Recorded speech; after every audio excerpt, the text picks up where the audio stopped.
Movie के start में हम मूवी के मेन कैरेक्टर चाते सिक के बारे में जानते हैं। चाते सिक एक बहुत ही इनोसेंट आदमी है जिसकी एक शॉप है और उसमें वो लोगों के सेकंड हैंड सामान के साथ डीलिंग करता है। चाते सिक को किसी के काम में बिल्कुल इंटरेस्ट नहीं होता, लेकिन उसकी एक नेबर सोमी जो कि एक बहुत छोटी बच्ची है वो चाते सिक को अपना दोस्त मानती है। और जैसा मैंने आपको बताया कि चाते सिक को किसी में भी इंटरेस्ट नहीं होता, लेकिन वो फिर भी सोमी को एक दोस्त की तरह पसंद करता है। मूवी में सोमी की मदर भी होती है जिसे हम एज अ डांसर देखते हैं। वो डांसर होने के साथ साथ ड्रग्स का भी यूज करती है और इसीलिए वो क्लब से एक बड़ा ड्रग्स का पैकेट चुरा लेती है और घर आ जाती है। घर आकर सोमी की मॉम उस ड्रग के पैक को एक कैमरा बैग में रख देती है और वो चाते सिक को दे देती है ताकि वो ड्रग्स उसमें सेफ रह सके। वो ड्रग का पैक एक बहुत बड़े ड्रग माफिया का होता है और जैसे ही उस ड्रग माफिया को पता चलता है कि उसका पैक चोरी हो गया है तो वो दो भाइयों को उस चोर को पकड़ने का काम देता है जो उस माफिया के राइट हैंड होते हैं। तो यहाँ पर उनमें से एक भाई को पता चल जाता है कि एक डांसर ने उनके ड्रग का पैक चुराया है। मूवी के सीन यहाँ से सोमी की तरफ शिफ्ट होते हैं जहाँ पर उसकी मदर ड्रग लेकर उसको रूम से बाहर निकाल देती है। सोमी यहाँ पर बहुत रोती है और वो अपने नेबर चाते सिक से हेल्प मांगती है और चाते सिक उसे सोने के लिए जगह भी दे देता है। चाते सिक से कहती है क्या तुम्हें पता है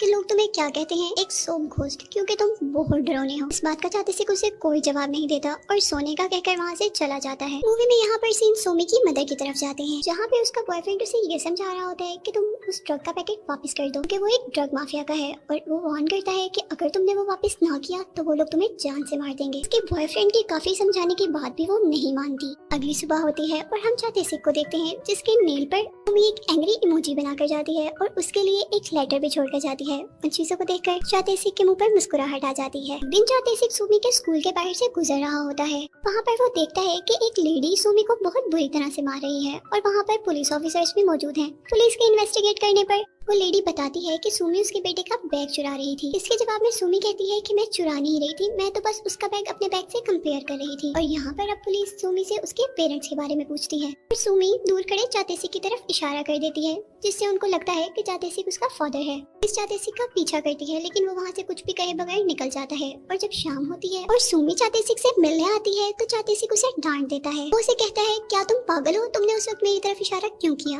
वहाँ पर सोमी बहुत ज्यादा इमोशनल हो जाती है और वो कहती है कि सब मुझे पागल कहते हैं, सब मेरे से नफरत करते हैं और मैं भी सबसे नफरत करती हूँ, सिर्फ एक तुम ही मेरे दोस्त हो और क्या तुम ये चाहते हो कि मैं तुमसे भी नफरत करने लगूं। ये सब कहकर सोमी वहाँ से चली जाती है। इस सब के बाद जब सोमी अपने घर पहुँचती है तो कुछ बहुत अजीब लोग उसकी माँ को मार रहे होते हैं। ये उसी ड्रग माफिया के लोग होते हैं जिसका पैकेट सोमी की मदर ने चुराया था और वो सोमी की मदर से उस पैकेट के बारे में पूछने आते हैं। सोमी की मदर उन लोगों को बताती है कि वो ड्रग पैकेट एक कैमरा बैग में है। उसके बाद जोंग सियोक, जिसके बारे में मैंने आपको बताया था कि वो ड्रग माफिया का राइट हैंड है, सोमी और उसकी मदर को किडनैप कर लेता है। उसके बाकी लोग चाते सिक के घर पे वो ड्रग पैकेट लेने के लिए चले जाते हैं। वो लोग चाते सिक की शॉप का लॉक तोड़ रहे होते हैं कि वहाँ पर चाते सिक आ जाता है। वहाँ आते ही उनमें से एक आदमी चाते सिक को चाकू दिखाता है। वो आदमी चाते सिक से कहता है कि हमें वो कैमरा बैग चाहिए जो तुम्हारी नेबर ने तुम्हारे पास रखवाया था। और वो आदमी जैसे ही वो दूसरी तरफ करता है तो चाते सिक उसका चाकू खींचकर फेंक देता है और इस पर वो आदमी बहुत ज्यादा हैरान और शॉक हो जाता है। वहाँ पर दूसरा आदमी जब चाते सिक पर अटैक करने लगता है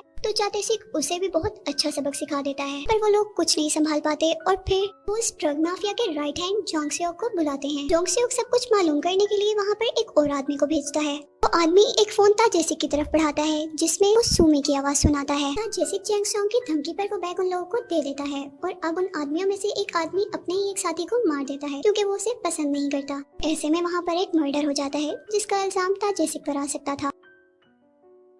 इसी के साथ वो फोन भी जिस पर चाते सिक ने सोमी से बात की थी वो भी वहीं पर होता है। यहाँ पर ताजे सिक को उन लोगों पर शक होने लगता है क्योंकि उन लोगों को ड्रग्स तो मिल गए लेकिन उन्होंने सोमी और उसकी मदर को नहीं छोड़ा। जैसे ही वो उनके पीछे आता है तब तक देर हो चुकी होती है क्योंकि वो लोग उन्हें ले जा चुके होते हैं। यहाँ पर चाते सिक को कुछ समझ नहीं आता और वो पुलिस को कॉल करता है। पुलिस को सब कुछ बताने के बाद जब पुलिस उससे उसके घर का एड्रेस पूछती है तो वो खामोश हो जाता है क्योंकि वहाँ पर एक मर्डर भी हुआ होता है जिसके लिए चाते सिक फंस सकता था। इस सब के बाद ताजे सिक को उसी फोन पर एक कॉल आती है। इस फोन पर उसने सोमी से बात की थी और उस फोन पर उसे जैंग सियोक और मैन सियोक जो कि ड्रग माफिया के राइट हैंड होते हैं उसकी कॉल आती है और वो कहते हैं कि अगर तुम्हें वो दोनों जिंदा चाहिए तो तुम हमारे लिए एक काम करोगे। इसी के साथ साथ वो ये भी बताते हैं कि इस काम की डिटेल तुम्हें इस मोबाइल पर ही मिल जाएगी। उनके कहने के मुताबिक ताजेसिक एक लॉकर से ड्रग का पैकेट लेता है और ड्रग माफिया के हेड को जाकर देता है और उनसे कहता है सोमी और उसकी माँ को छोड़ दिया जाए। यहाँ पर वो ड्रग माफिया बहुत ज्यादा हैरान हो जाता है क्योंकि उसे नहीं पता होता कि उसके राइट हैंड ने उन लोगों को पकड़ लिया है जिसने उसका पैकेट चुराया था। इसी के साथ उसे उस धोखे का पता चल जाता है जो उसे मैनसेओक और जोंगसेओक दे रहे होते हैं। उनके राइट हैंड ही उसको तबाह कर देते हैं और साथ ही साथ उसे पुलिस में भी पकड़वा देते हैं। यहाँ पर उस ड्रग माफिया का गुस्से से बुरा हाल होता है। वो ताजेसिक को मार मार कर बिल्डिंग से गिरा देता है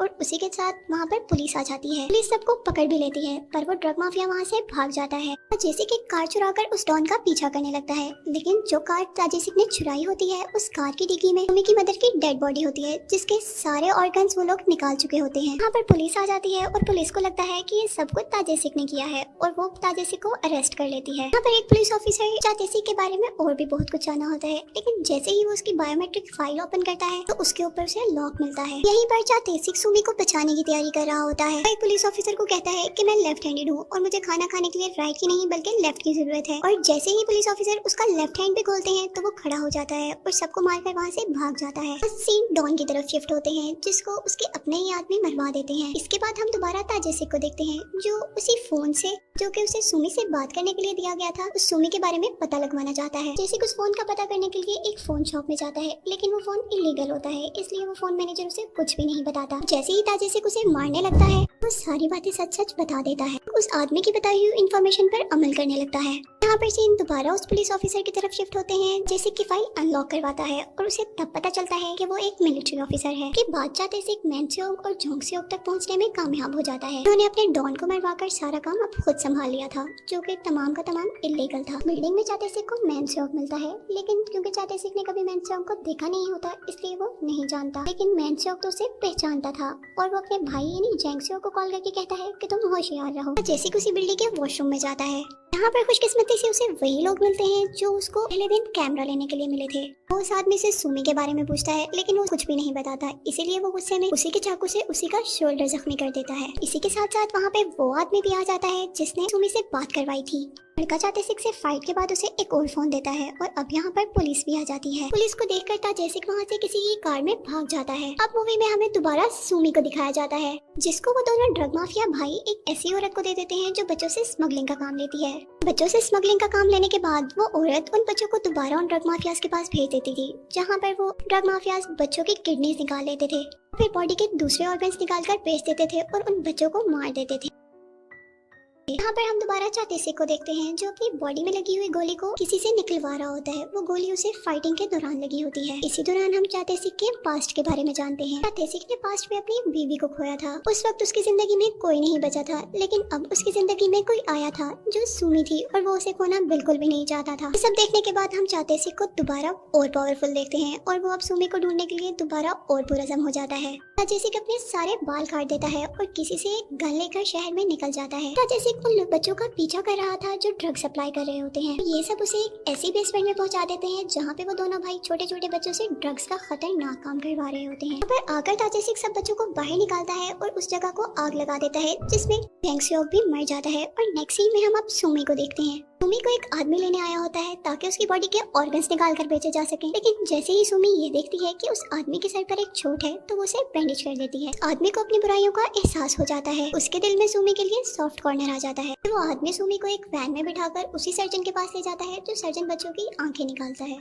यहाँ पर सर्जन उस बच्ची की आंखें निकाल देता है और उस आदमी को दे देता है और फिर वो आदमी की आंखें जाकर मैनसेओक यानी अपने बॉस को दे देता है। इस दौरान हम वहाँ पर ताजेसिक को देखते हैं और जैसे ही ताजेसिक मैनसेओक से सुमी के बारे में पूछता है तो वो सुमी की निकाली हुई आंखें उसके आगे गिरा देता है और वो कहता है ये लो तुम्हारी सुमी। यहाँ पर ताजेसिक दुख और गुस्से में वहाँ पर मौजूद सब लोगों को मार देता है, लेकिन मैनसेओक वहाँ से भाग जाता है। वो अपनी कोशिश में कामयाब होने ही वाला था कि उसे ताजेसिक पकड़ लेता है। मैनसेओक अपनी गाड़ी को लॉक करके जोर जोर से हंसने लगता है क्योंकि उसकी गाड़ी बुलेट प्रूफ थी। लेकिन ताजेसिक उसकी हंसी को हैरानी में बदलने में वक्त नहीं लगाता। बहुत शार्प होता है और गाड़ी के मिरर को एक ही जगह से शूट करता रहता है और आखिरकार गाड़ी के मिरर में सुराख हो जाता है और आखिरी गोली मैनसेओक को लग जाती है जिससे मैनसेओक भी मर जाता है। आखिर में जब ताजेसिक अपने आप को ही शूट करने लगता है तो अचानक उसे सुमी की आवाज आती है। आवाज सुनकर वो बहुत ज्यादा हैरान हो जाता है। सुमी जल्दी से आती है और ताजेसिक के गले से लग जाती है और इतने में वहाँ पर पुलिस भी आ जाती है जो कि ताजेसिक को अरेस्ट कर लेती है। लेकिन ताजेसिक उनसे रिक्वेस्ट करता है कि क्या वो गाड़ी थोड़ी देर के लिए एक स्टेशनरी शॉप पे रोक सकते हैं। वो सुमी को जरूरत का सारा स्टेशनरी का सामान दिलवा देता है और उससे कहता है कि तुम्हें अब सब कुछ अकेले ही हैंडल करना होगा और कुछ अर्सा के लिए मेरा इंतजार भी करना होगा, जिस पर सुमी उसके गले लगकर रोने लग जाती है और मूवी यहीं पर एंड हो जाती है। तो दोस्तों उम्मीद करते हैं ये मूवी एक्सप्लेनेशन आपको पसंद आया होगा।